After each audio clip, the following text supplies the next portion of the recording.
Good afternoon. Please be seated. Now, on the docket today, we have closing arguments in the case of The People versus Friday the 13th, Part 5, A New Beginning. Bailiff, is that correct? The one without Jason or Crystal Lake or any of that stuff? Sheesh. Really testing my judicial impartiality, aren't they? Your Honor? Oh, sorry, I thought the microphone was muted. The jury will disregard. Now, as I was saying, today we'll be hearing the closing arguments, and as per normal legal procedure, defense, you'll be going first. Thank you, Your Honor. Ladies and gentlemen of the jury, as we have established throughout this trial, Friday the 13th, Part 5, A New Beginning, is considered something of a black sheep in the franchise.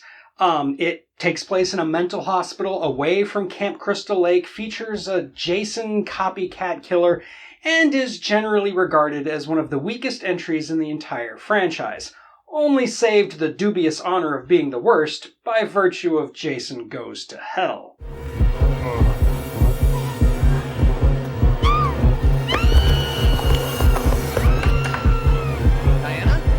It's even been argued here in open court that it is evidence that the series was running out of ideas. Objection, facts not in evidence. Cited evidence is not evidence because lawyer commentary is not evidence. What? The defense is talking about evidence as though it's evidence just by calling it evidence even though it isn't evidence. Counsel should refrain from martinis during lunchtime. Overruled. However, I put it to you that Friday the 13th Part 5 is an attempt for the franchise to go back to its roots and reinvent itself, hence the title, A New Beginning. We tend to forget that the original Friday the 13th wasn't about Jason at all, that the real killer was a revenge-fueled Pamela Voorhees. We didn't really get Jason as we know him until the sequel, and even then he didn't get his iconic mask until Part 3.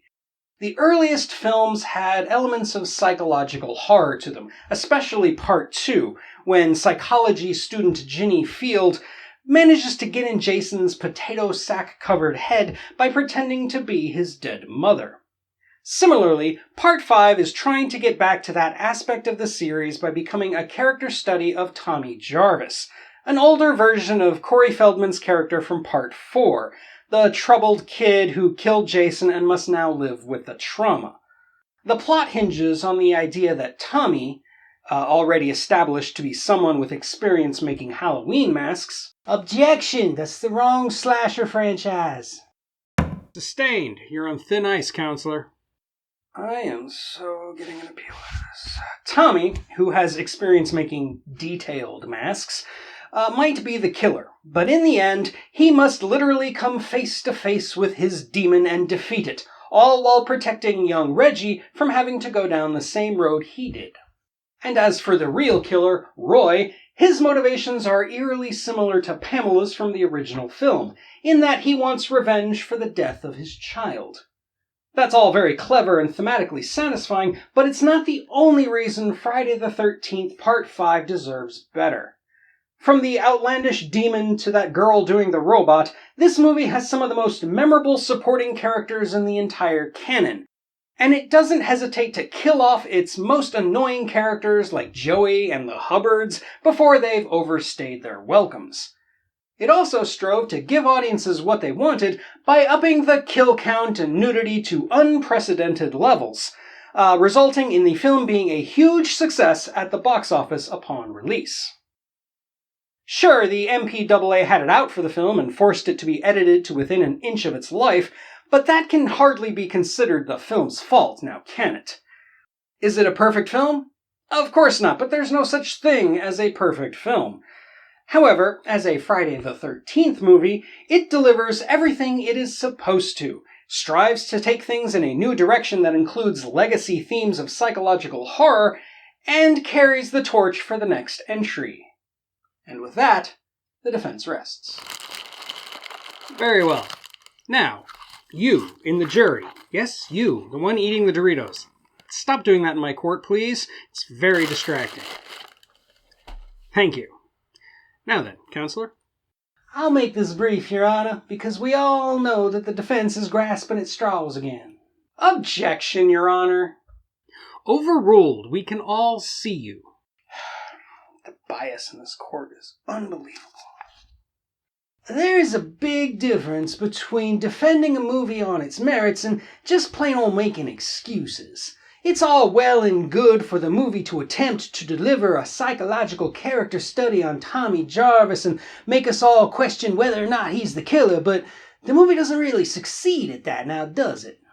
No offense meant to the young actor playing him, but in this movie, Tommy spends his entire screen time being moody, sullen, and above all, quiet, with only 24 total words of dialogue. I tell you, audiences can't relate to a character so tiringly dull.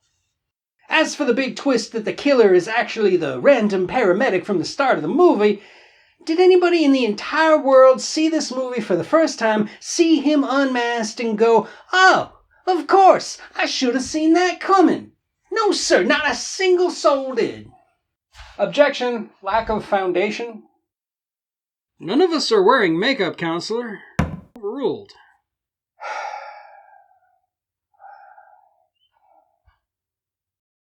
The defense even has the gall to bring up the body count, neglecting to mention that this movie has more off-screen kills than any other Friday the 13th, and that the few we do see, for the most part, are just uninspired stabbings that last about 4 or 5 seconds each.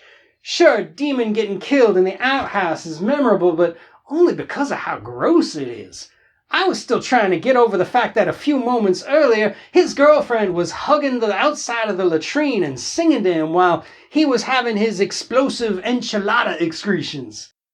The body count is completely unearned as well. Completely random characters are introduced just to be killed a few minutes later, like those temporarily displaced greasers with the broken down car, the diner employee whose only character trait is, that she flashes her boobies, and that creeper who shows up for a whopping 2 scenes.